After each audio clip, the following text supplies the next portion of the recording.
¿Sabes lo que es la Agenda 2030? En octubre de 2015 los gobiernos se juntaron para crear este desarrollo sostenible gracias a la agenda y nosotros nos hemos querido centrar en la agricultura y cómo esta agenda afecta. Algunas de las medidas que toma esta agenda serían, por ejemplo, reducir los productos agroquímicos, utilizar el agua, la tierra y la energía de una manera sostenible, internalizar los costes medioambientales en las prácticas no sostenibles o modificar los derechos de la propiedad intelectual. Estas 4 medidas son las que afectan a la agricultura, sobre todo la española, y son las que hoy venimos aquí a mencionar y analizar. Gracias a un análisis sobre esta Agenda 2030 y de cómo afecta nuestra agricultura, la agricultura española, la base de nuestra economía, hemos sacado una serie de conclusiones o resultados. La primera sería una internalización falsa, ¿verdad, Marta? Efectivamente, ¿por qué hablamos de una internalización falsa? Debido a varios marcos. El primero, el legal.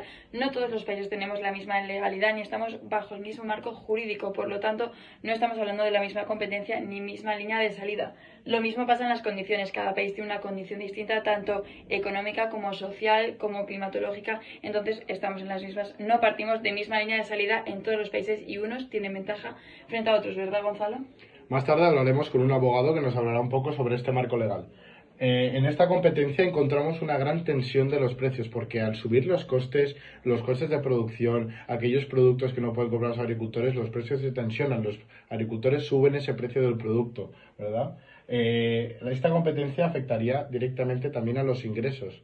¿Cuál es el problema más importante de estos ingresos, Marta? Pues el problema más importante es que si no tenemos ingresos no podemos invertir y el problema de no invertir es que no podemos solucionar los problemas que propone la Agenda 2030. ¿Por qué? Porque, por ejemplo, quieren para insecticidas unos productos que son muy caros y si no tenemos ese dinero no podemos cumplir los requisitos que nos pide esta Agenda 2030. Igual que, por ejemplo, muchos de estos agricultores tienen que contratar a nuevos abogados porque no entienden estas nuevas medidas y necesitan también gastar más dinero ahí, el cual no tienen, que como ha dicho Gonzalo, nos comentará después un abogado y un agricultor los problemas que vive en su día a día. El agricultor también nos hablará un poco sobre estos derechos de la inteligencia individual, de cómo gestionar sus terrenos.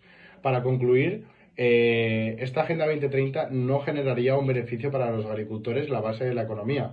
Simplemente sería un aumento de los costes y bajaría la inversión. Las personas y los agricultores dejarían de ser menos sostenibles, ya que no tienen ese dinero o ese beneficio para poder invertir en procesos nuevos tecnológicos que ayuden a esa agricultura.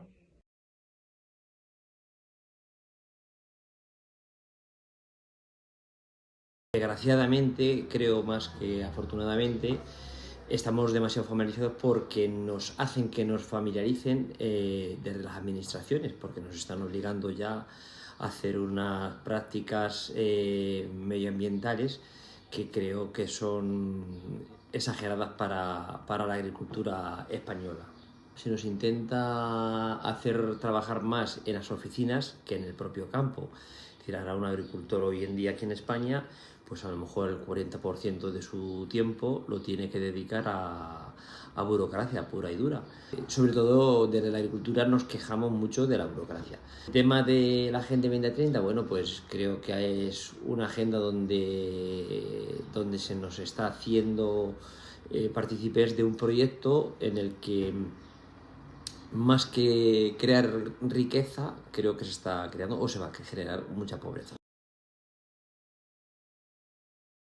Márgenes de biodiversidad o cubiertas vegetales, ¿vale? Es decir, esas medidas, bueno, en definitiva no son medidas malas, ¿vale? Es decir, son un poquito engorrosas de realizar, pero son medidas interesantes, ¿vale? Porque se generan muchos insectos benignos, por así decirlo, insectos que ayudan a controlar plagas de los árboles, con lo cual es una medida muy interesante, ¿vale? Pienso que la Agenda 2030, en vez de erradicar el hambre, todo lo contrario. Es decir, la parte que tenemos de agricultura aquí en España, pues claro, es decir, al final son políticas agrarias para producir menos. Entonces, bueno, yo entiendo que si la población se está extendiendo y las producciones agrícolas son inferiores, lógicamente, esto son matemáticas. Al final, menos producto, menos comida, más hambre. Yo no estoy de acuerdo, ¿vale? Bueno, como he comentado antes, el tema de márgenes de biodiversidad y cubierta vegetal Para nosotros ha sido un reto, es decir, porque no estábamos acostumbrados a trabajar con ese tipo de labores y bueno, pues lo estamos haciendo y es una medida que, bueno, que inicialmente parecía que era muy difícil y a fecha de hoy es una medida fácil, sencilla, que sí genera trabajo, porque muchas veces se piensa que este tipo de medidas se implantan y se acabó el trabajo, pero sí que necesitan mucha mano de obra, ¿vale? Es decir, yo antes en una pregunta anterior, esa medida no me parece mal y la aplaudo.